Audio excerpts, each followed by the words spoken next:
She was abandoned when she was only 5 and had to take care of her baby brother, who was 2. And they had been born, I think, in the north of Korea during the war and had to survive.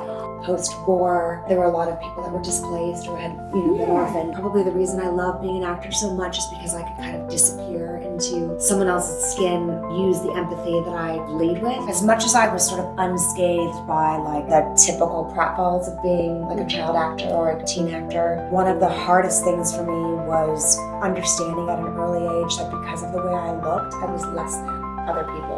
My character didn't even have a name. Like, my character would be girl number 2. I had all these ancillary character roles. I started to realize that I'm actually not as valuable as these other girls because of the way that they looked. I had a main storyline, and they should have been on the cover of the magazine because the storyline was so big. And they wouldn't put me on the cover with the other 2 because they thought that it wouldn't sell. In this episode of Beautiful Inside by Beauty Kate, Sigourney visits the Los Angeles home of actress Lindsay Price, best known for her roles on Beverly Hills 90210 and Lipstick Jungle. Married to celebrity chef Curtis Stone and mum to 2 boys and 2 giant fluffy groodles. Lindsay is every bit as warm, open and authentic as she is talented. She shares her mother's remarkable story of survival in the Korean War to navigating Hollywood as a child star. It's a powerful and deeply moving conversation about identity, healing, and what it really means to live beautifully from the inside out. Welcome to Beautiful Inside by Beauty Kate. I'm Sigourney Cantelo. For over 2 decades as a magazine beauty and health director and founder of Beauty Kate, I've shared stories about how to be beautiful on the outside. But recently, I've also been on my own journey to uncover what it means to be beautiful within. Inspired by my own experiences with mental health and healing, I'm meeting people who have remarkable stories to share. How have they come back from the brink of adversity and reclaimed their power? How do they continue to nurture their inner selves while creating space for joy, beauty, and well-being? This season of Beautiful Inside is brought to you by Dermalogica, a brand that I've trusted for years to keep my skin happy and healthy. When I flew to LA at the end of last year to interview their founder Jane Werwand and tour their head office, I remembered why I love this brand so much. Dermalogica is all about results. It's clean, cruelty-free, and the products actually work, because they've been trusted by skin therapists around the world since 1986. Now, I try a lot of products, and whenever my skin has a hissy fit or if I'm traveling, I strip it all back and go back to Dermalogica. It's like my skin's safe space. Now, before we launch into the chat, I want to ask you a very quick favor. If you enjoy this episode, please hit the subscribe button. You have no idea what a difference it makes. I will continue to throw everything I have at creating this podcast, finding the best guests and having the most raw and authentic conversations. Speaking of which, let's get into this week's chat. I hope you enjoy it. Beautiful Inside acknowledges the traditional custodians of the land that this podcast is recorded on, and we pay our respects to elders past, present and emerging. Thank you for having us in your home. It's really intimate and it's a big part of Beautiful Inside. Oh, it's my pleasure. You should have seen me 30 minutes ago. I had to do like the mad whip around. There's always like... Oh, hello, babies. Dogs. What are their names? Children. Sam and Webster. Oh my gosh, you should see these dogs. We'll have to get some shots of them. They are so cute. They're big twins. fluff balls. Can you imagine my husband walking 2 giant poodles down the street? He's like, how do I have these dogs? They're just... You didn't know, you were telling me before, you didn't know what you were getting with these dogs. No, we thought we were getting some like hypoallergenic, like medium-sized dog. What are they again? Poodle crossed with... Golden Retriever. Groodles? Is that called a groodle? We call them golden doodles, but I understand that doodle in Australia is like a totally different thing, so we don't call them golden doodles in this house because it's just too embarrassing for my husband. I just can't. That's so funny. I didn't know. I've never heard that. Yeah. Golden doodles. Well, they are quite golden and doodly. Yeah, I guess so. Fluffy, if your doodle's fluffy. Yes. Sometimes they are. Yeah, sometimes they are. So yeah, it's back to this morning. So yes, you've got 2 boys. 2 boys. Curtis was cooking breakfast for you. Yes, everyone's always asking, what's it like with a chef in the house? At least here, it is a dream. And he loves to cook for us when he's home, which is, like his way of showing love. However, on like your average Wednesday morning, when he decides to make a 2-course, fruit course, parfait plus, breakfast burrito. Like breakfast burrito. Oh yeah, so it was just like a bomb went off before you got here. I was like, oh, you've done a beautiful job. It looks perfect. It's lived in. You would never know. So on Beautiful Inside, we go right back to our childhood. So tell me a little bit about your childhood and how it shaped who you are today. I think a lot about my childhood lately because I have children. And obviously so much of who we are is informed by, where we come from. They say 0 to 7 are those like years. Have you ever heard this? Absolutely. Like that's you're kind of done at 7 developing who you are. I don't exactly believe that, but I do know there's a lot that goes into that. I am so blessed, and I realize now how rare it is to have been raised like I was raised. I mean, very, very secure household with a lot of love, a lot of laughter. My father is the son of a minister. So my grandfather, Bill Price, was one of the founders of World Vision. Wow. Yes, which is just like... It's huge. It is. Especially at that time, I think they were like the first nonprofit that would, sponsor a child for $20 a month, and then you can get them an education and food and clothes and whatnot. But my grandfather sort of lived his life always from the perspective of no judgment, but what can you give? Like, what is your life's purpose, right? And my grandmother was a very classy Pasadena, a pastor's wife, wickedly funny. And my dad was raised in this incredible idyllic upbringing where like they led from love. Like they weren't extremely wealthy, but they were wealthy in the important stuff. My mother has a pretty tricky upbringing, and she came from Korea, which is a completely different culture.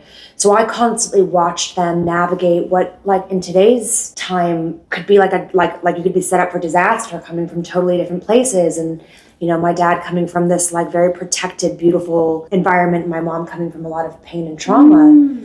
But he set the tone in our household, like there's something sort of bigger than yourself, and that the connection that you make with your family being like the most simple but yet important thing. And she followed his tone that way. She had gone through so much. She was abandoned when she was only 5 and had to take care of her baby brother, who was 2, and they had been born, I think, in the north of Korea during the war and had to survive. So her survival... Abandoned it? How? We don't really know, because she tells the stories through the frame of being a child, and you remember things selectively in order to sort of protect yourself as well. But I think from what I can gather, her father was killed during the war, and her mother was probably quite young, and a woman in that culture, especially then, super patriarchal culture, if you have no husband and you have children, you might as well be dead. Like there's nothing that you can do. So she remarried and left her children with, I guess it was like a neighbor or an uncle or an aunt. They treated them quite poorly. Yes. And my mom ran away in the middle of the night. She strapped her brother to her back and they took off. And so her earliest memories are of taking care of him. She chose her birthday, chose her name. Yeah, it's crazy. So where did she end up? So she ended up in an orphanage around the age of 10 in Seoul. She knew. What happened in that 5 years? A lot happened. Like now that I am older, she's not trying to protect me so much from her story, so I've been sort of digging deep with her because I'd like to know. It's been told to me in sort of like this almost fairy tale way because the ending was so happy. But I do know, when you ask me about me and my childhood, I'd have to say that a lot of her pain would have been subconsciously or consciously transferred onto me, in the sense of like maybe not trusting everybody, maybe working double, triple time to make sure that we weren't carrying any of her past or her pain. Like I think it's interesting raising my own children. Like this morning, my youngest is 10. He's like, Mom, can you please tie my shoes? He knows how to tie his shoes. But I think like, of course I'll tie them. But when I think about what my mom was doing at 10, like these generational gaps and the difference in just circumstance and story is just, it is really quite interesting. That's a very long answer when you ask me. No, that's a fascinating answer, and so my heart feels so heavy hearing that, what she went through. And it's true what they say about intergenerational trauma. Like it's carried on, and the way we parent is so much how we were parented. And the way our parents. And if she didn't have any modeling on how to do it, how to be a mom. She should be studied, because she was an incredible mom and had so much love in action. Do you know what I mean? Like, I'd say that my brother and I hit the jackpot, and it's a miracle because she never had anything to gauge it by or anyone to set the example, except for the fact that my mom's adopted parents were my dad's parents. Yes, I've read this, yes. So they were raised as... No, not really. My mom got herself to the orphanage, and my grandfather, who started World Vision, was a part of like a choir, and they were putting a choir of Korean orphans together to like tour the world and thank other countries for their aid in the war. She was chosen to be one of these children in the choir. And over like a course of like 2 years, they traveled the world. They met like Queen of England and the Dalai Lama, and they went everywhere. They spent time together, and she was very sick. She had tuberculosis, and they knew that. So my grandfather adopted her so that she could get to the States and get some medical treatment. My dad at the time was in the Navy, and so they never lived in the home as like brother and sister. He's 6 years older. But then, she grew up and went through high school, and, he would see her at like family things, of course, and, saw her as his sister, but I don't think he ever saw her. No. She was probably 13, 14 when she came, and then they were in love by the time she was 16. That is so romantic. It is, but, I told Curtis this story when we first met, because everyone always says, like, what are you because of my mixed heritage and mixed background. So I told him the story, and he was like, I don't know if you should tell very many people that story. Like, it seems a bit, It seems a bit... lots of people could believe a lot of different things about it, but I know this family that I was raised in was like, to me, it was sort of like the reason that both of them led their lives until that point was to meet each other. Absolutely, and that's right. It seems like preordained in a way, doesn't it? Definitely, yeah. And if you knew them, you would, without a doubt, understand that as well. But, what about that 5 years? I'm still stuck on what your mum did between carrying her brother on her back and getting to the orphanage. It's so interesting, I think... I know you don't know everything. I don't, but I do know that the number one drive was to survive. Yeah.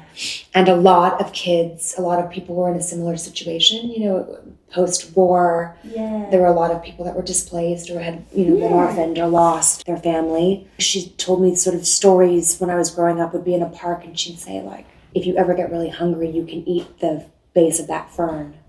Or like, don't complain. When I was your age, we have to eat crickets for breakfast. And she'd be like funny about it, but I always grew up knowing that she had such a struggle to just stay alive. Which like is interesting because love is like a luxury. Yeah. Do you know what I mean? When you're in a situation like that as a child. Absolutely. But she had love for him, like for her brother. And I think that was the drive, if you have a purpose that's that deep, you can't see anything else. It's just survival. It is just survival, yeah. You should write a book with your mum. Yeah, it's definitely. I am. It's tricky. Yeah, it must be hard for her to relive it. Yes, it is. But it is something we've been working on, and if anything, it's... Oh, you are? Yeah. You are? I am, yeah. Good on you. There's a lot that I don't know that I'm still, trying to find out, because as you sort of get older and also as a parent, you start to wonder about like, wow, why am I the way that I am? And, how did her experiences really affect me? And, maybe some of that fairy tale story, although it's very true, how we had a happy ending, the things along the way, I think they're tricky. Yeah. How do you think it has shaped you and who you are? That's a really hard question to answer in just so many words, Yeah. Have a crack? Look, I think because I had both of my parents being such equal figures in my life, I had these two sides. My dad was like the most peaceful, calm, grounding human being. He was just like, why would you worry about it when you know everything's going to end up okay? And it was a lot of being positive and having prayer, and I never felt anything that I could do or say would break the bond. Do you know what I mean? And there was a lot of laughter. Life was just like a gift every day. Oh, how beautiful. My mom was someone that would have I remember at one point her lifting the back of a Toyota Camry to save my brother. I can't remember she's just this strength force of this uber mom. Wow. That crazy, that stuff you hear about, but it's because she has all that drive or she survived survival hell and back. Yeah. There was a certain amount of I have to make her proud, a certain amount of not tiptoeing but making sure I wouldn't disappoint her. Of course, yeah. Because you were aware of the pain that she'd been through. Yes, like from a young age, I kind of knew, where she came from.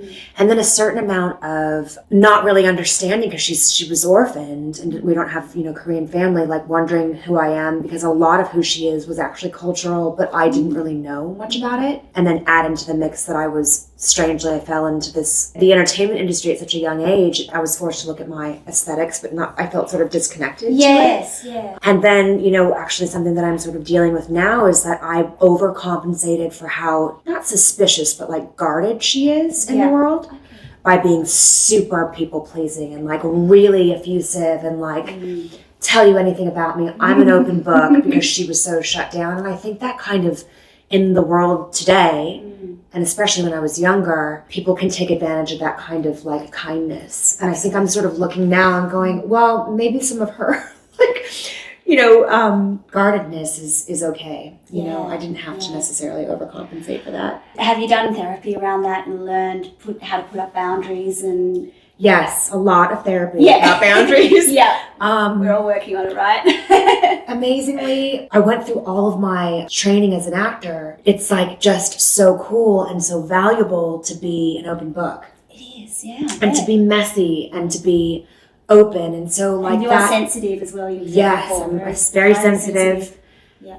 person who probably the reason I love being an actor so much is because I could kind of disappear into someone else's skin and experience and like use the empathy that I lead with in my life for something that might tell a story and help someone or, unlock like a new level of understanding or, to me that's just like the coolest job in the world. However, it makes you very analytical. I can sort of separate myself from something painful or tricky and go like, I wonder what, makes that person tick. Or like, I wonder why they are the way that they are. So I would go very quickly to being like, well, it's okay because they probably had a rough childhood or blah, blah, blah. Like, it's okay because, and I'd character analyze, right? And just because it's okay that they're like that doesn't mean that I can't set the boundary and say, but you also don't have access to me or my life, That's tricky for me, I think. Well, at least you've got the self-awareness around it, and that's all the therapy. That's what's so great about, we were just talking a little bit before about how accepted therapy is here in LA, or in America in general, and it's definitely taking off more in Australia, but there's no shame around it, whereas in Australia there's a bit of a thing of you only go to a therapist if you're a bit Yeah, exactly. Whereas Australians, I think it's our link to the British ancestry, are so stiff upper lip that I'll carry on, we're all fine. Yeah, Curtis and I talk about it a lot, actually. It is interesting because as much as you'd think that the American and Aussie cultures are so similar, we're very different. And particularly the sort of Los Angeles of it all. Here it's like peas and mung beans and whatever else, I think because I was raised with such a tough mom and a dad who was very grounded and rooted in what was good and true, I didn't feel particularly affected by Hollywood, although I'd been raised in Hollywood. Essentially, you grew up here. Yeah. Yes, and also on regular television shows from the time I was 14 until I had my first son. I didn't stop working. Tell me about how you started and how it all began. It's really just sort of a bizarre, I don't know, it's again one of those things that might have just been meant to be. I was in a dance class in our hometown in Arcadia, which isn't Hollywood proper. It's a suburb that has nothing to do with the industry. Somebody saw me in the dance class and asked if a couple of the girls in the ballet room would be a part of a campaign for a camera company. I think it was called Vivitar. And my mom, not knowing anything about it, was I guess, and it ran in Time magazine. It was this beautiful black and white thing about ballerinas, and I was only 5, 4 or 5. And someone saw that photo and went to the ballet school and asked if I would do more commercials, and they were my parents were what is this?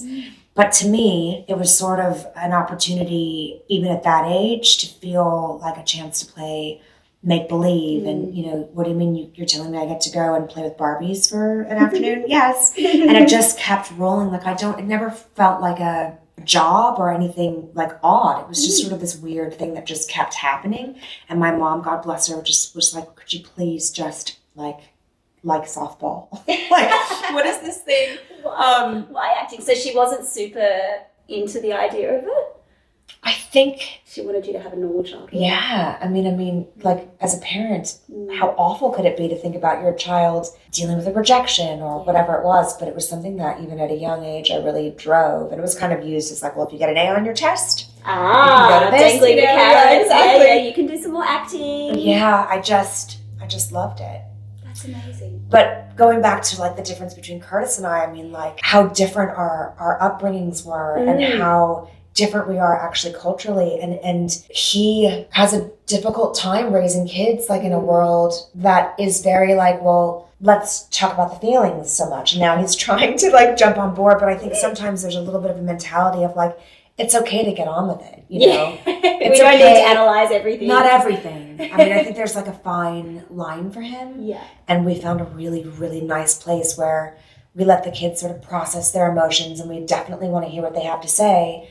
But we also find a way to help them find their resilience and their problem solving, their critical thinking. You know, there's other skills more than just, what are you going to do after you talk about it? Like, what are you going to do after you discover how you're feeling about it? Put it into action. Exactly. It's the hardest thing. Parenting is the hardest job thing I've ever done. Do you struggle with it ever? Like, I guess with your background and having your mum was so hard for very good reason. But, you know, have you had to really, come to grips with that? When you become a parent, you get this like sense of love that is so much different than any other love that you feel, right? And I think this, in a similar way to how my mom parented her brother or parented us, the love force trumps everything else, right? It does, doesn't it? I think raising boys is really interesting. Yes. I always thought I'd be a girl mom because I'm just so girly. Yeah. But I think I was given exactly what I was supposed to have. This like sweetness, this bond between the boys and I is a love like no other. I mean, it's really quite special. There's a lot of responsibility. I think those like early years, all I did was play and give them my focus and my attention. And it just sort of felt like, as hard as it was, having the sleepless nights and the, you know, all of the little markers, it was a very like lovely, I was so fortunate to be able to be home with them and take the time. I always worked. I was always a grown up until I had my boys. And then in a way it was like I got to just be Lindsay and not have to hold down a job. You know, God bless Curtis. He was the one that, like, his career at the time was incredibly busy, and we just looked at each other and said, we got this, right? Like, we know how to work out this stage of life, and I'll never regret or take for granted those years I had with them when they were younger. Now that they're getting older, it feels like every single challenge is taking like a lot of my intelligence and like I have to think about what I say and how I'm going to redirect or direct and the hardest part is just realizing that like what I have to do is just be there and listen. Unconditional love, just supporting. But it's true, you're right. Like, we're trying to shape these humans with great morals, and everything is so much more complex when they're little babies, and like it's all physical, right? What you give them. But now that they're getting older and they're turning into young men, and you know, like my son's 12, I mentioned to you, and you know, there's hard stuff they have to navigate, their emotions, but it sounds like you've got some really good foundations there. I do. Is there any defining moment in childhood or adolescence that really set you on the path that you've taken? I think, interestingly enough, I don't think that I would have had the challenges that I had in early adolescence had I not been in this industry. Okay. As much as I was sort of unscathed by like the typical pratfalls of being like a child actor or a teen actor, one of the hardest things for me was understanding at an early age that because of the way I looked, I was less than other people. Wow. And it's bizarre because in the moment, I felt like, oh, I'm noticing that like my friends went on to, because I had so much experience and I worked really hard at my craft and I knew how good I was, but my character didn't even have a name. Like my character would be girl number 2, or I had all these ancillary character roles and I would constantly work. But at a young age, when you're starting to sort of see your position in the world, much like kids do when they go to middle school and there's this social thing becomes the most important thing. I started to realize that I'm actually not as valuable as these other girls because of the way that they looked. It was very obvious. Wow. It didn't damage me, but I worked 10 times harder to be like, it gave me the fight. That's my mom. That's I was like, you know what? Watch me. Yeah, I'll show you. I'll show you. Yes, good. And I did, but I look back now and sometimes I think like, wow, that must have been really hard for young Lindsay. Absolutely. Boys, I wasn't like the girl that boys liked, I wasn't. Really? Yeah. It's so beautiful. I don't know how that... It just was like because, there was a second-rate sort of concept. Yeah. That's just... It's really bizarre to think that even, that many years ago there was such a separation, where now it's like completely different. I watch my sons and sort of like the microcosm of the world and their schools and how it all goes down, and the confidence that young girls of color they feel. It's just a different world. Absolutely. I think being in the industry and being faced with that aesthetic, like I think my first real job was to play like an illegal immigrant. You know what I mean? Like not my first real job, but like my first regular role. Regular role. Really? And I remember they dyed my hair black because I'm half Asian and I had like this sunny, like California, bleached out hair. And they dyed my hair black and they put me in like the worst clothing, like refugee clothing. And I remember being like, oh, I'm going to play this character, but also very aware of how stereotypical it was. Yeah.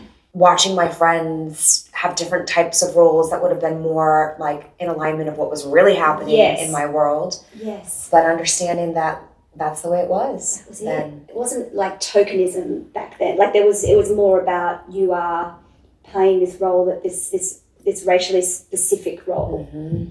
Yeah. Did you ever overhear any casting agents say anything, or was there ever a sense that it was more just what the types you were being given, right? Like I said, I only really notice it now that I'm the age that I am. Because when I was in it, I think my family did a really good job of being like, doesn't matter. Yeah. You're always going to, like, that door is shut, but another one's going to open. So it sort of became like this, actually, talk about resiliency. It was a very good thing for me. I didn't feel damaged by it. I just felt like, there's going to be something that's meant to be, that's my door to walk through. And also, I have a feeling I'm going to have to work a bit harder than other people to just be the best one in the room, That made you strong. It did. It really did. And then I remember a moment, I think it was when I was on that same soap opera, I had like a main storyline. And there was like 15 soap opera publications.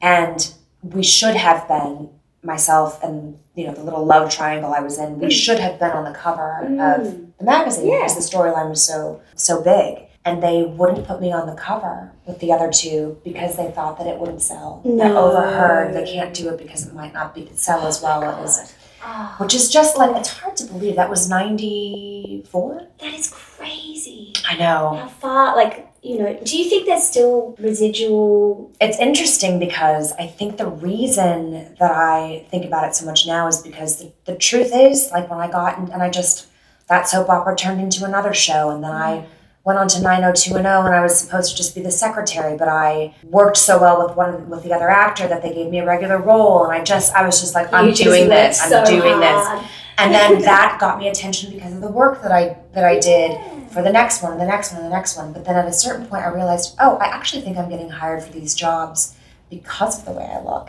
There was a shift in consciousness where they realized we need to cast diversely. Yes. So how long ago was that, do you think? My first leading big splashy network show where I wasn't an ancillary character and I was I got the job that everybody wanted was in 2008. Okay. And it was this Lipstick Jungle show and I was essentially playing the Carrie Bradshaw and it could have been anyone, but they wanted me. And that's your talent, right? It was my talent, but I also do think that there was a shift. Like they were going to cast 3 women and they wanted to make sure that at least one represented some portion of color, right? Right. But great. Yeah. That's fine. That's fine with me. Yeah. And then now these days, Asian actors and typically stereotyped actors we're sweeping the Oscars. Absolutely. The world is now completely open. with how it always should have been. Exactly. So there's no residual like microaggressions or things that you experience within the industry anymore. I don't know if it's particularly, like right now it feels almost weirder on the flip side where it's like, the opposite, yes. can you please just hire the best actor for the job? And I understand there's certain stories that we have to tell where it looks like the casting are the colors that you use to paint that picture. But it feels to me like there's a bit of this like oversensitivity. Yeah. You know?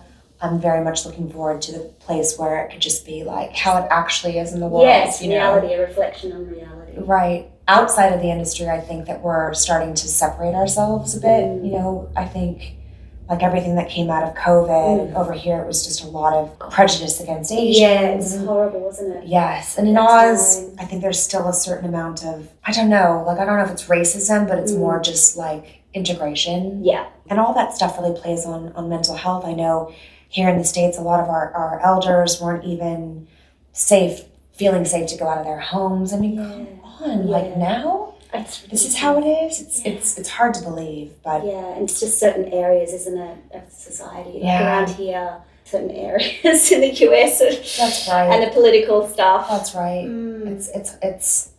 It can weigh very heavily, but I tend to cling to hope as always. You know. Yeah, absolutely. What was it like growing up in a mixed race family? Like, was it in terms of like outside of the industry? Did you feel much separation? I know you said during adolescence you realised, but like at school, what was it like? The thing that would stand out in general to a person when you meet someone else is the thing that makes them a bit different, you know?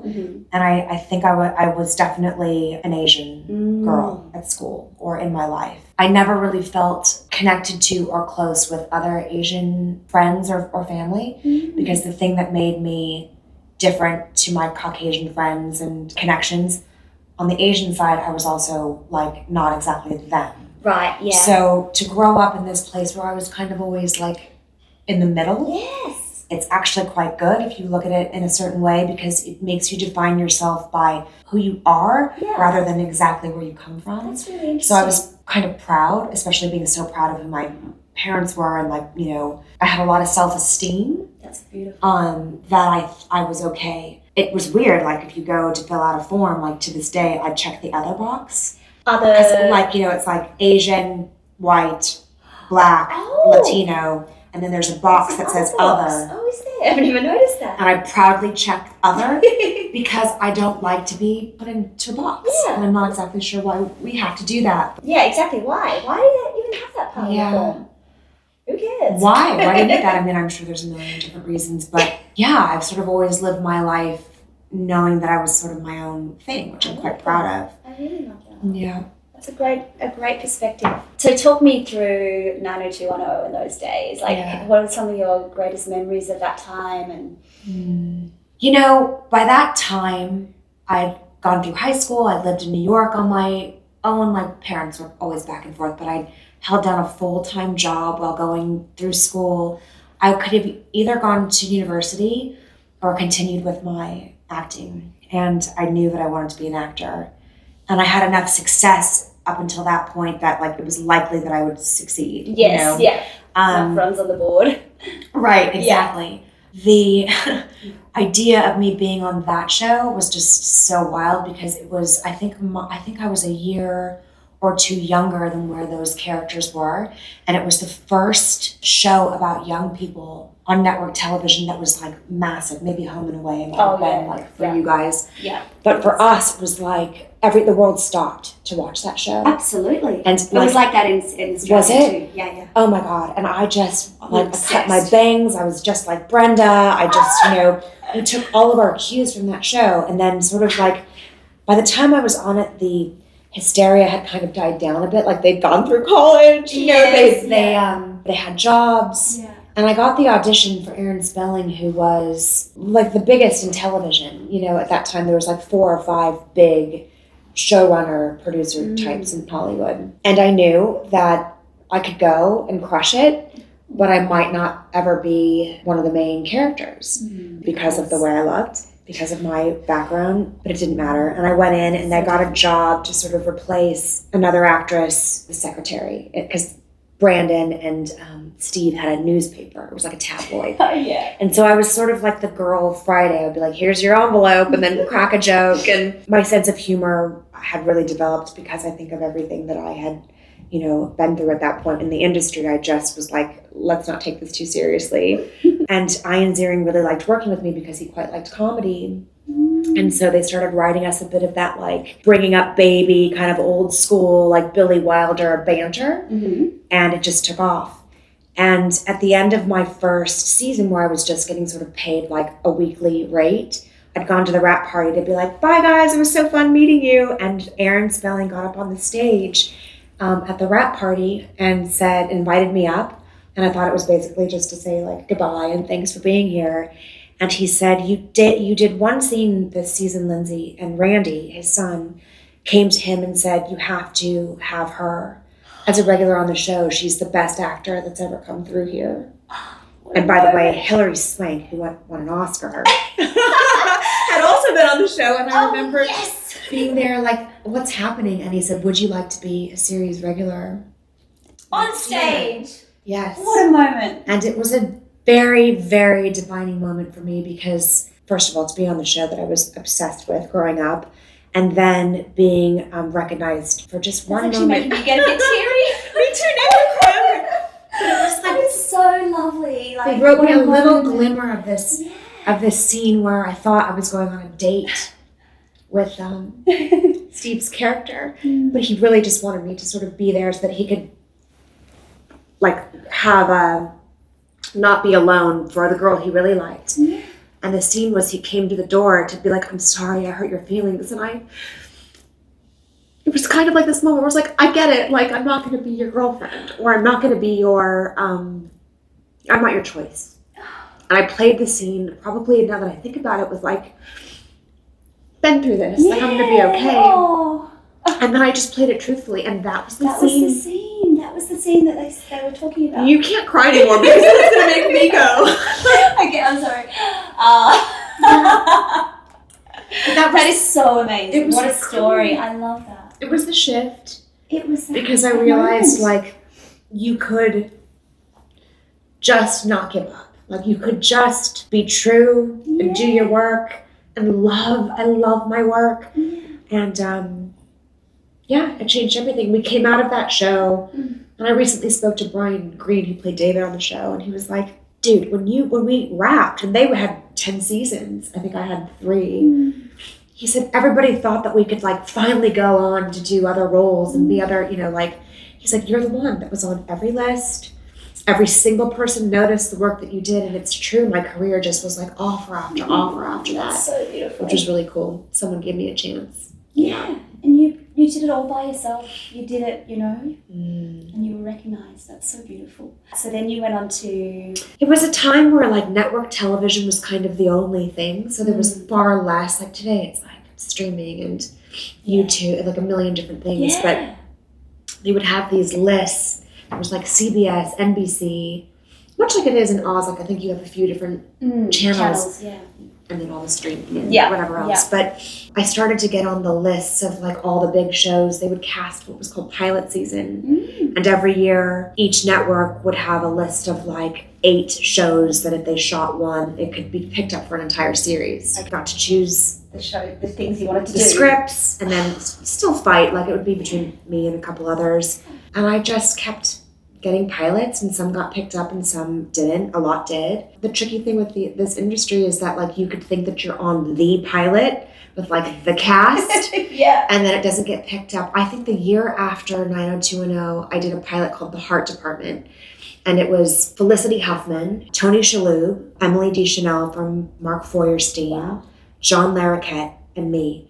Like how that show didn't get picked up, I don't know, but the industry is so like It's a weird industry, isn't it? There's so Yeah. much that is out of your control and is discussed in offices, and you just... That's right. It's like, you can do the best performance, everything can be right, Yeah. but it's just someone Who just knows? goes that day, no, we don't want that. We're for not whatever into we're-" doctor shows this Correct, year. yeah, We're we've had doing- too many, Yeah, whatever it is. And actually, that's quite all right, because the truth is, I think, like, as much as, although we're talking a lot about work right now, as much as I love my work, my real life has always been more important. Family and love. And, exactly. Anything about Lipstick Jungle any defining moments that you remember? How much longer was that? When was that? So that was 2000. So we wrapped, that was about 6 years later, I think. Okay, yeah. After we wrapped 90210. And in between, I had a bunch of different shows and things. But I had just ended a long relationship and was turning 30. And for some reason, probably because I had lived like a million different lifetimes to that point, it was my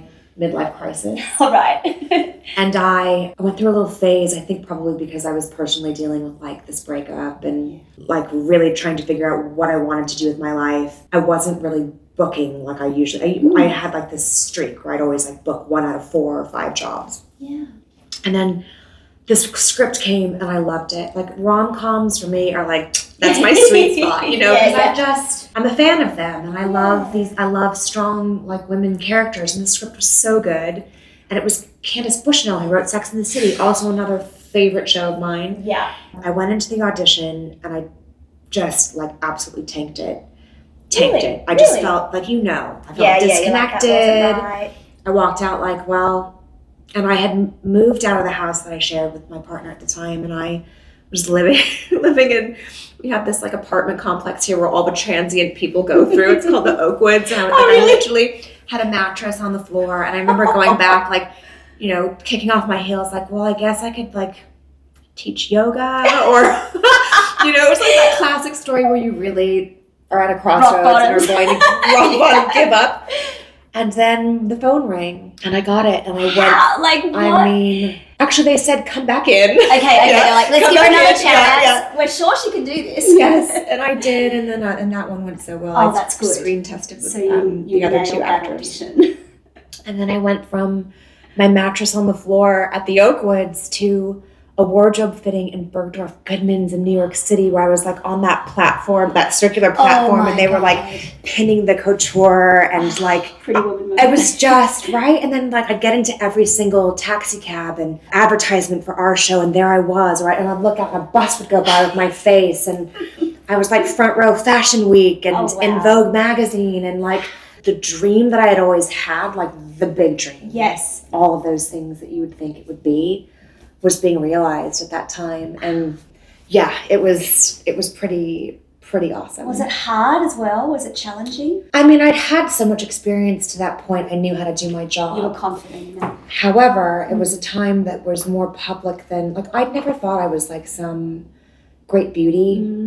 Oh, of course. I don't, thank you, but you never felt that way about your face, really? No, I always felt like I was funny and smart and like all these other things that made me feel like I could be confident, but being a great beauty was not one of them.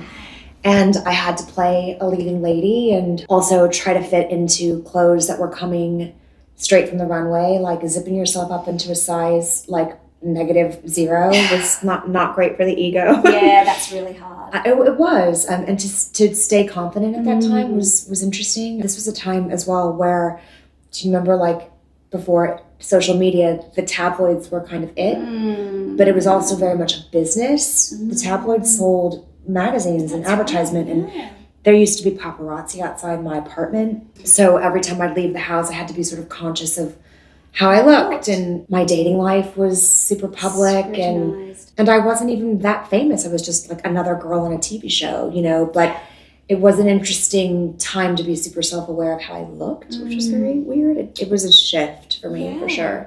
Yeah. How did you pull yourself together when there were those days of like, I don't know if I've got this, like, what did you tell yourself? How did you get there and strengthen yourself? When I used to get ready to like leave the house to go to school or out for a night out or even like on my way out to an audition, my dad and mom used to always say to me, remember who you are. That was like the, remember who you are as you're walking out the door. Yeah, Mom. Yeah, God, I know, whatever. But like, I think that's beautiful. That always stuck with me, no matter what, like about to do a big scene or like have to leave the apartment with 10 paparazzi outside. Remember who you are. Remember who you are. You've got this. You've got this. And none of the other stuff really actually matters. Yeah. That stuff everything's fleeting in life, right? Like, I think I was even aware when I was like looking at myself in Times Square, this is a moment, not like this is me. That's right. It doesn't define me. It doesn't define who me. I am. Yeah. Did they ever write anything that was so untrue and like you were like really upset by it, or did you just rise above it? I don't think they ever wrote anything that I was upset about, but I was quite challenged a lot by the having to be sort of sexy or quite naked a lot. Yeah. That's hard. There was a lot of like lingerie stuff. I remember like, God, my poor mother-in-law at one point, I was like, because she didn't really know me as an actor, and Curtis said, you have to watch Lipstick Jungle, you know? And she was like, that's not really my type of show, but I think it's probably because she just didn't want to see me in my underpants. But there was a lot of that was challenging for me, but it was a part of the thing. I mean, it certainly wasn't nudity, but like whatever the romantic scene was, that was really challenging for me because I, again, didn't see myself as some sort of like great beauty or sex pot or whatever. My body, I never had body issues. I never felt like great enough about my body to strip down into my underwear. Yeah. And then they wrote a scene where my character was launching a luxury like linen line and decided that the campaign for my character would be to be nude in the sheets. Like I'm dressed in the sheets and that's all matters. Yeah. And so I had to be on set, in like whatever it was that wasn't nude but looked like it was nude. And I remember just being really like challenged by that. Yeah, because it's a whole crew of people, right? Yeah. Which, like, as an actor, then also what happens beyond it, like beyond the shooting, like how many people are going to see it? Exactly. It makes you think about, like, first of all, the male gaze, which is like a thing that, as you know, like being in the world, you sort of have to just be like. I didn't feel like it made me more powerful to have that gaze, but it certainly you do think about it, right? Yeah. Also, like as a real actor, did I have to go there to be noticed? Is this necessary? Yeah, exactly. It's really necessary, guys. Yes, but it is unfortunately necessary. You look at all the actresses these days and think about how the attention has got just based on that. Sex sells. Number one, baby. It just does. It is. It's just human nature. Human nature. And, the fact that men are in control of these shows and, but even the women will put us out there. Yes, and also great, if we want to take control of our own sexuality or, there's a great power in that as well. I just sometimes, don't really know where I stand on the issue. Yeah, I get it. The pressure to be in your underwear, and how did you manage that, diet and exercise? Were you having to be quite, focused on that? Yeah. I mean, look, it is no coincidence that I married a chef. You love your food. I love my food and I love wine and I love life. I'm a romantic and that's bon vivant. Yes, very much a bon vivant. I don't necessarily feel like I need to be a certain size to feel attractive as well. But I did notice at the time that it was no coincidence that I was a size 2 and I was a leading lady. Do you know what I mean? Yep. So I think I just treated it as a job, and I still do now as well, where being healthy and being not in control, but being proactive about I'm making a choice to be fit and be healthy. I think that was really important to me. I've never really struggled too much, but the pressure sometimes to I have a whole season coming up. I'm going to not eat carbs and I can't drink wine. And there's just a certain amount of having to exercise or have the trainer. And I think now, in my 40s, I'm sort of it's a job. You know? And I don't want it to be my job. No. I think I've shifted now into more of the longevity. Now the currency is how long can I live and how vital or vibrant and my vitality, how much of that can I get? Yeah. Which is a much better place to be. So what are some of the things you do for longevity and wellness? I'm just a student. I just love to learn all about things and it's constantly shifting. But for diet, I give myself that 80-20 thing. Whether it's on my plate or in a week, that 20%, I'm going to blow it out and, have a beautiful wine and some French fries. And like, I think that sort of balance for me works. But unfortunately, the older we get, we also need to like maybe do less of the 20%. I know. Everything it's slows like down. 15% and 5%. It's like, sucks. I know. I met this incredible doctor. His name's Dr. Lekos, and he's a functional medicine doctor. Amazing. I feel like there's a balance between sort of just like the regular Western medicine and then all the other cool biohacks and things we can do. I've been looking into peptides and sort of Taking looked them? into yes, Definitely, definitely. And intermittent fasting, it works for me because I never had like an issue with an eating disorder, but it works for me. That sort of Do you do morning fasts every day? morning fast. It just really like my body really likes it. So like what, you fast until midday or something? Yeah, I'll eat with the kids, a nice dinner at night, and then I'll get them off to school, do my workout, and have a smoothie usually first, and then I'll have my meals. But I don't also feel like I have to live the same day over and over. That's kind of like my routine. Yes, yeah. And then when it comes to beauty, I'm a junkie. You love everything. Bring it on. I love it. I want to know all about it. I think science is so cool. Yeah. We're doing so many incredible things. I'm not entirely stoked with how like all the Botox and injections, like I'm looking at it going, there's definitely a place for that for sure. Yeah. But I think also being an actor, you have to like move your face and use your, But it's funny how many don't have faces that move. Right, and even the ones that are like our biggest, most prolific, they still, so like I'm all for it. There's like a way to do it. And so you don't get anything? I do, but just like carefully. not a lot. Yeah, just carefully in the right little baby bits. Yes, and even I'll go through phases where like not at all. I'm kind of interested in like how to build your own collagen and like what you can do with your choices. And there's some incredible lines I know recently that have come out. I Love You Beauty. Do you know this line? This woman, Tina Craig, is like a science nerd, and it's incredible. And also Allies of Skin is an incredible line. You just sort of find what works for you, but like I kind of like I really like You love it all. Yeah. I want to see inside your bathroom. Can we go and have a look? Yeah. It's it's kind of a thing, but I realize also all the potions and lotions in the world will never stand up to just actually being happy and well. Yeah. Well, that's the inner beauty. That's what this is all about. It's about the pursuit of inner beauty, and you quite clearly have really nurtured that side of yourself throughout life as well. So that's why I was so keen to talk to you. Thank you. I love your social posts, and it all just comes across like that. Just the beauty of family and the love and.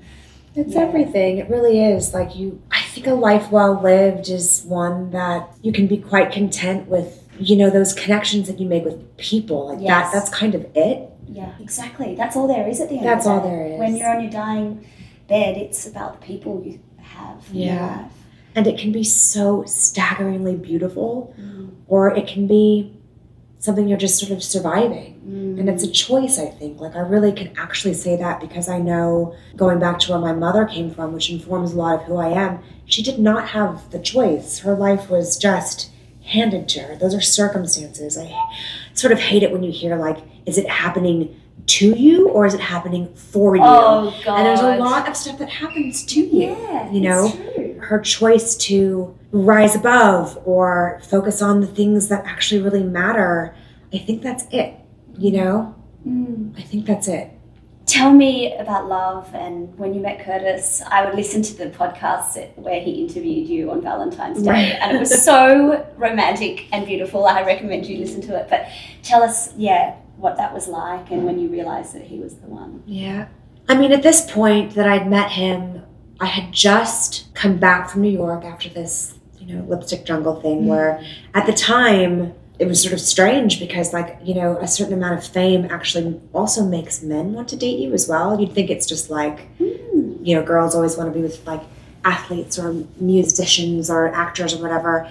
I'd come out of this phase where I could have like had a date every night that I wanted. Which for a girl who didn't grow up feeling particularly beautiful, it was a really interesting sort of phase. And to be honest, like I liked it, but I also found it sort of like I knew it was because of where I was at in my career and my visibility and whatnot.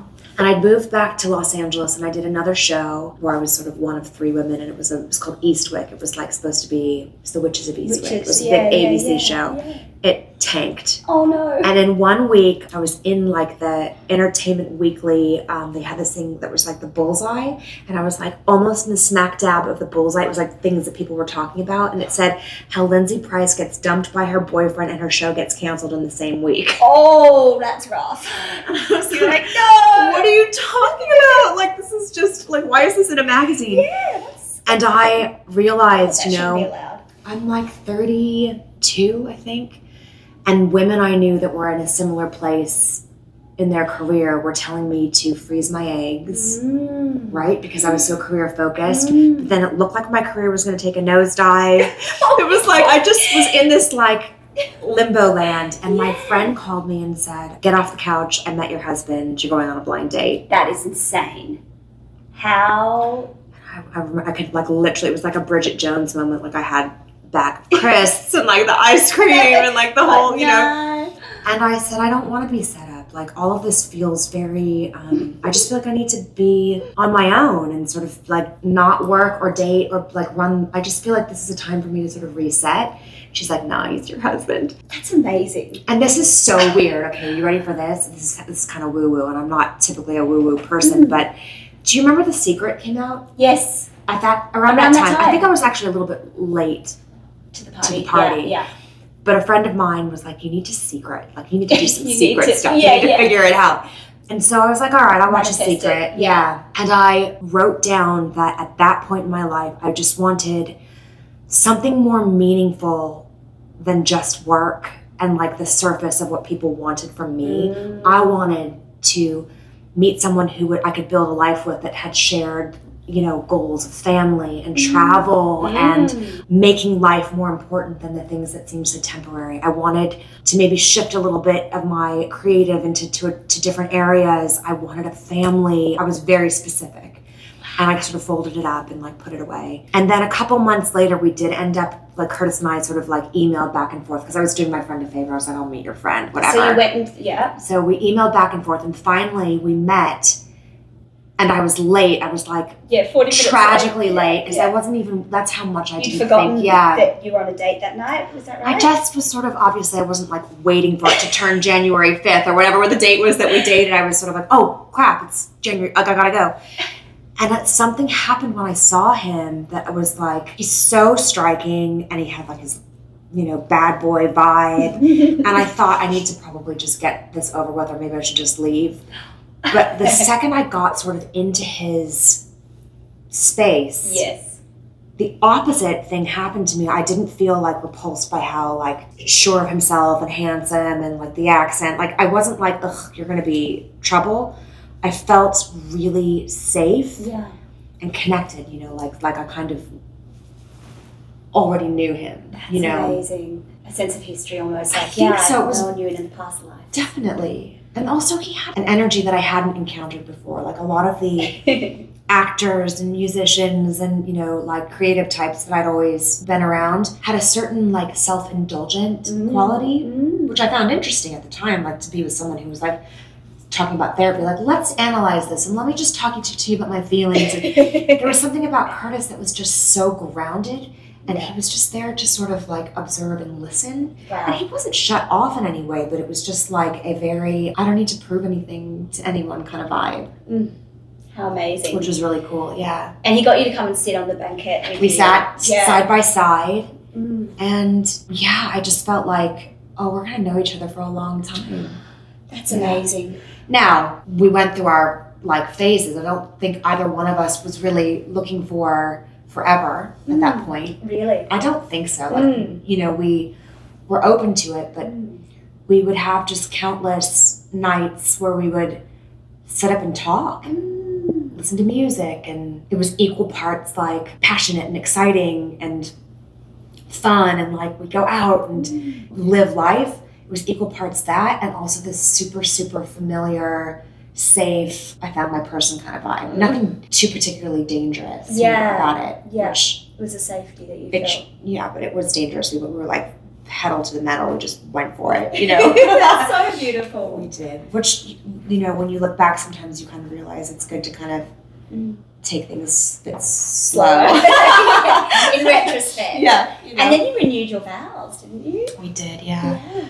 because things went so quickly, and certainly no regrets, but How long did you date before you got married? we met and we started dating in like January, and then the following January we were buying a house together. Oh, wow. And then we had Hudson like a year and a half in, Yeah, wow.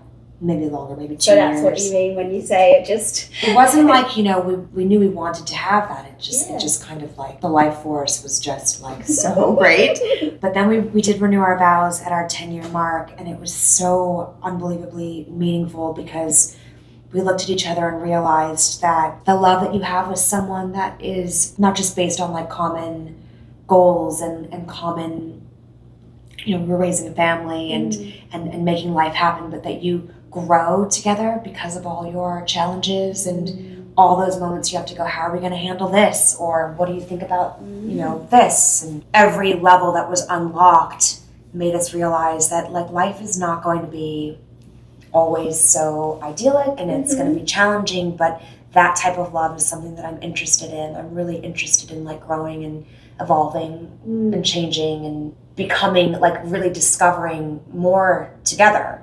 That vow renewal was for us like, look, we're in this, and also with our boys. That's so beautiful. They would have loved that, I bet. Do you guys do any therapy together? Like, have you done that? Yes. It's really useful. I think it's incredibly useful. I think in general, like there's so many things, right? Like the female perspective in general is so different from how men handle conflict or how to resolve a certain issue. Also, culturally, we're quite different, not just like where we're from, but we were raised in two very different environments. And then I think also because Curtis, he's such a love and he just wants to please. But if he feels like if he's letting anyone down, it's like he almost can't bear it. So there was a lot early on that we had to learn and how to communicate with one another, that we could actually really listen more than explain ourselves. Yeah. But when you're defend, explain. So we had to basically just kind of get the tools to get to the root of the issue in an efficient way. Yes, in a kind way. Yes. Yeah, absolutely. I think it's so important. It's almost like someone described it. She was like, we just have a little tune-up. We just go and get our relationship tuned with the therapist, and we learn the strategies, and we have a toolkit, and I think it's really amazing. It is. It's basically like, how are you supposed to try to figure out how to live an entire lifetime with somebody who's like, although you're living the same existence in the same house, raising the same children, you've got totally different experiences, and we grow at different rates. Now let me just tell you, he is not like a super let's go to therapy kind of guy, but he's very much like, let me get the tools so that you and I can be prepared to handle whatever it is that comes our way. And certainly with our children, raising kids in today's time, it's really helpful for us because we wear many hats. Like, why wouldn't we be educated in knowing how to handle, like our youngest one is so highly intelligent. He's highly sensitive as well. And sometimes we're like, oh, he's the teacher. He's the one. We want to be educated in a way that we can help them manage all their feelings and things as well. It's the biggest lesson, isn't it? Teaching them how to manage their feelings, because it really shines a light on you and you're like, whoa. Yeah. It's like a mirror. It is. They are great teachers. They are. For sure. So what does life look like for you nowadays, like work-wise? How are you balancing family and Curtis's work? And it's challenging. I like I said, I don't think that there's anything that I am more driven by than my family and those little boys. But I'm like the original career woman. I always chose my work first until I had them. Well, that's right. And you've got this balancing act. So how do you decide, how do you prioritize, and what are your plans? There was a time where I wouldn't really want to work out of Los Angeles because somebody had to be here holding down the fort. And Curtis, his sort of star was like on the rise, and I was very happy with that. Creatively, if I don't have a place to put it's like a life force creativity thing. Like I have to be doing something that is artistic. And if I didn't have a place to put it, I'd feel really anxious. Now that I have children, I hate not being in control. They say that like silly thing, but it is so true that your heart is like walking around outside your body. Not only do I have that with them now, but also I can't really control my career. I'm open now to working in different places because we'll be able to find a way to make it work, but I'm not entirely okay with like missing their important moments as well. I'm going to have to find a place to balance it, because I'm also not wanting to raise sons who are like, she did everything for us and she gave up. That's right. Do you know what I mean? I want them to show them the value of hard work and the value of your career. Yes. And hopefully, you know, find a girlfriend or a wife or a woman one day who they're like, that rings true to me, that she has her own passions and things. And now, listen, I'm certainly not like busy homemaker just at home. In fact, Curtis is the one that's like doing all the cooking. But I'm struggling with finding that balance. Also, like at a place now where it's just super, super busy. I can't remember, although I was busy, very busy when I was growing up, like why are there 4 sporting events over the weekends? And why are we like going to bed at 10:30 to 11 o'clock in middle school? It's just so full. Everyone's, I'm so tired. I peel it back and I'm like, why am I so tired? And it's because so busy. It is so busy. Right? Yeah. Kids' lives and all their activities. And at what point did we decide they had to do so many activities? You know, like when we were growing up, I don't know about you, but I didn't do any activities. I didn't do much. There's a certain amount of just like keeping up with the norm that's happening, and Curtis and I are both very aware of just we don't have to keep up. We need to constantly ask ourselves, like, is everybody healthy?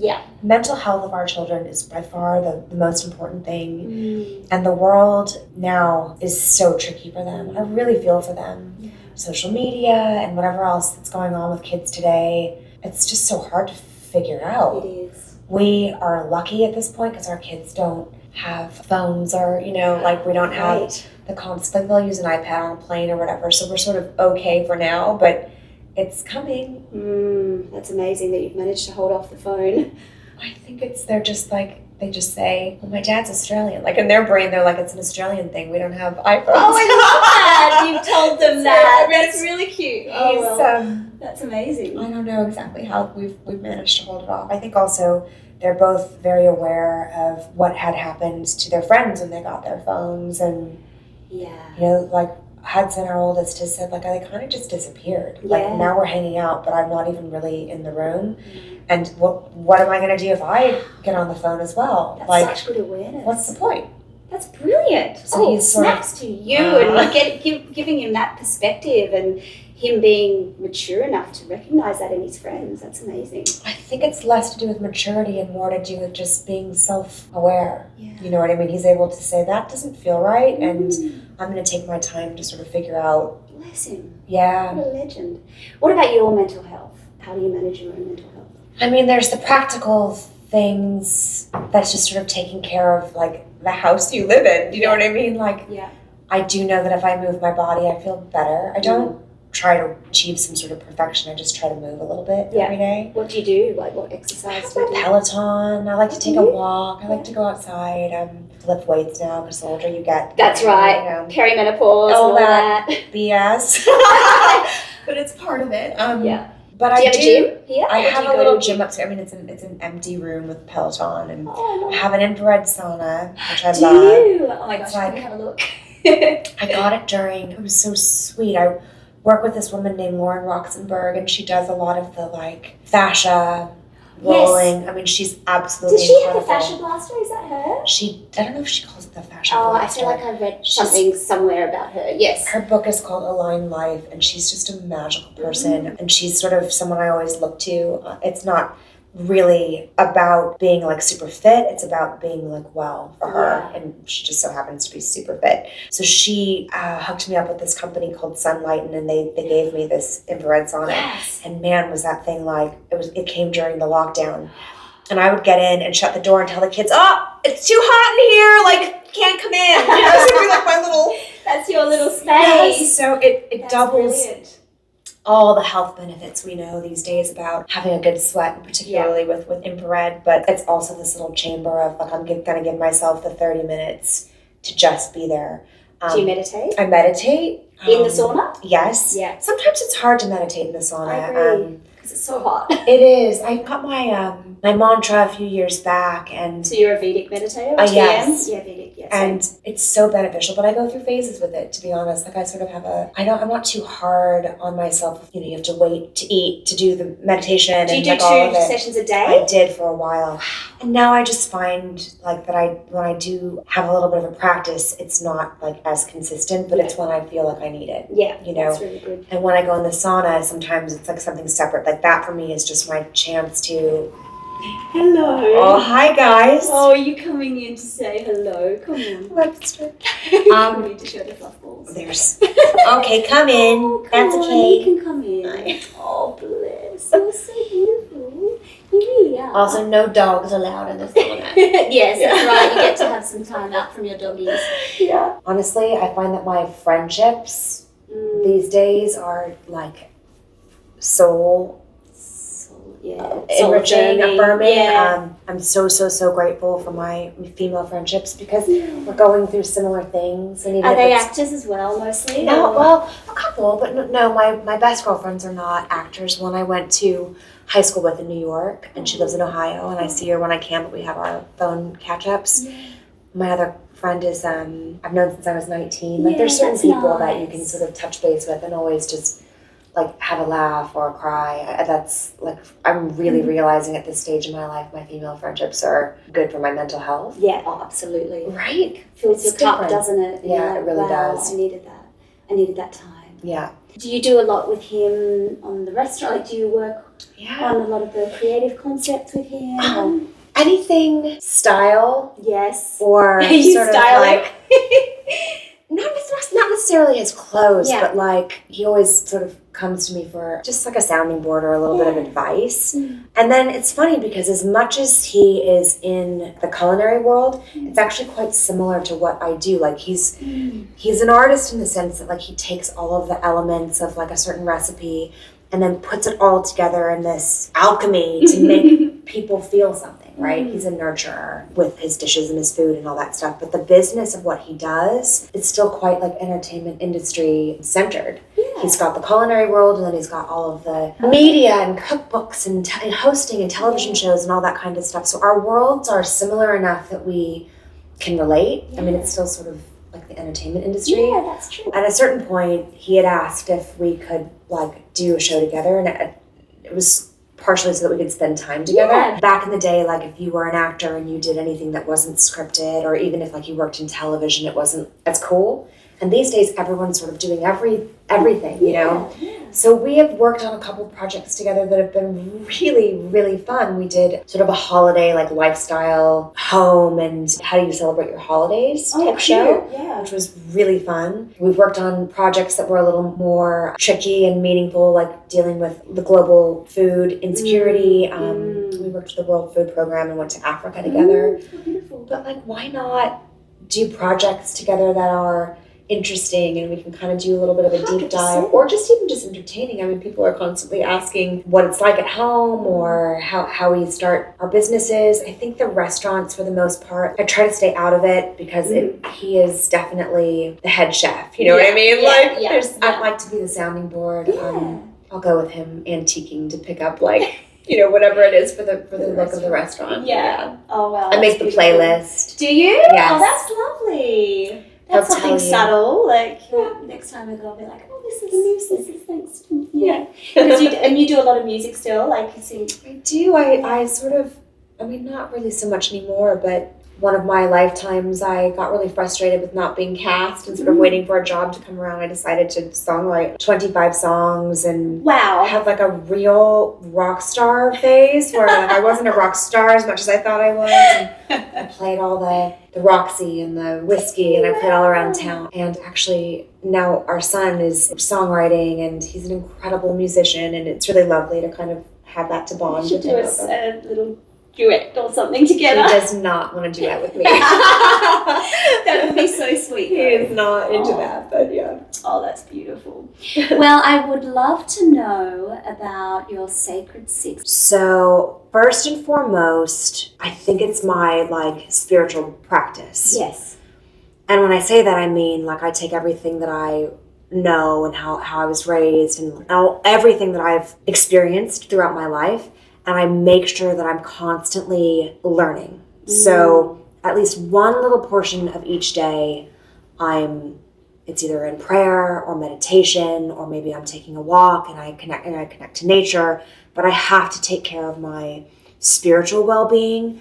Otherwise, I'm just very easily sort of not grounded and sort of in the ether. I can be quite like romantic about things, and I find that having my spiritual like grounding is what keeps me going. Does that make sense? Yeah. Are you a Christian? Like, is it what sort of religion? I was raised in a Christian family, and Yes. I certainly like the template is set for me. Yeah. But I'm also like a student of like everything. Yeah. I'm just curious about how things work for people. But I don't think that I can live a life being well if I don't look to something bigger than myself. So I think spirituality for me is far less to do with religion than it does with like your perspective on your life. Like, why are we here? Yes, your right? place in the universe. Yes. So it's a very sense that something bigger is out there. right. Yeah. And it's really easy to get caught up in your circumstances. And I feel like having my spiritual practices, my meditation, being in prayer, like reading everything from Rumi to the Bible, it helps me stay focused. Yeah. Right? It's beautiful. So that's one. Two, I have done a deep dive into the best moisturizers in the world. And I think I've got it on lock. So my number one favorite product right now is, it's this U Beauty. It's called the Super Hydrator. Okay. And I swear to you, without it, I would look like a totally different person. Because when you get older, like, is that? it is so, like, this woman has gone from, like, a deep science place into figuring out women that want to continue looking hydrated and youthful. She's got it on lock. Prayer, moisturizer. Two essentials. Yes. My infrared sauna. Yeah. I know that's a really luxurious thing to have, but it was a if gift. I had one, that would be on my sacred six, I'm sure. For sure. Oh, I take a bath every day. Me too. Do you? You either are or you're really not. Yeah. Every day is good. Every day, unless that's really special. something really crazy is happening. So nighttime or during the day? Usually, like, we'll get the kids to school, I'll do my workout and sauna, and then I'll take my bath. And that's like a good self-care That block is of beautiful. time. I have a hard time taking a bath at night because I'm either so tired or the kids are hungry. What do you put in the bath? Have you got some special Different things? Yeah. I feel like water is, certain personalities, certain people like have a total reset with water. Me And for too, me, that's it. I don't understand cold plunge. Who wants to be cold? I don't care how good it is for you. Like, hell no for me. I was going to ask you actually, post sauna, do you ever do cold? No cold showers. That is not, I don't like to feel like, It's so oh crap, gross. I'm so like cold. I don't want that fight or flight. I just want to like be warm. And I've got all my like salts, bubbles. I should change it up quite often. I am a beauty junkie, and I'm relying 100%. My look right now is based on Lashify eyelashes. I was examining them. They look so good. Do you do that yourself? I do it myself, and anyone can do it themselves. I love lash extensions. I feel like that's wonderful, and I have an incredible woman here, Dion. Her company's called D-Lashes, and if I have time, I'll go do that. Yeah. But Lashify is like this miracle. It's little segments, so it's not like a total strip, and they're so beautifully mapped out. So like you can do a fox eye, or you can do like doe-eyed, or it can be very, very natural. Wow.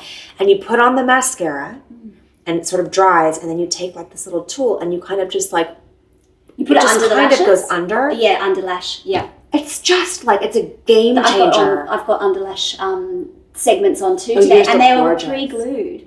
Oh, the ones I used today that's were good. just, so all I had to do was go boom, boom, boom. But I've never heard about doing it with a mascara. I think the Is it mascara glue? is a glue, and I don't know if it's entirely like good for you, but that's amazing. it's incredible. And then, you can take it off if It you looks need so to good. yourself. So you just soak it off? It just easily, like I leave them on for 2-3 days. Oh, so they last long. 2-3 days. Can they get wet? I mean, I wouldn't like No, not go swimming, but like in the shower or with a workout or in the sauna, it sticks around. It's genius. And also, like, you're not dependent on making an appointment and all of that, which and going for an hour. Right. You know? And the other thing that's so beautiful about them is that there's different looks. You know what I mean? Like, that you can sort of change it up. So that's I love them. my favorite. They look very good. Yeah. Thank you. Number 5. Then I can, like, flirt. Flirt. This is it. Oh, it's just my last one. This is a really funny one, but like, it's kind of something that kind of goes with everything is, do you know the powers of castor oil?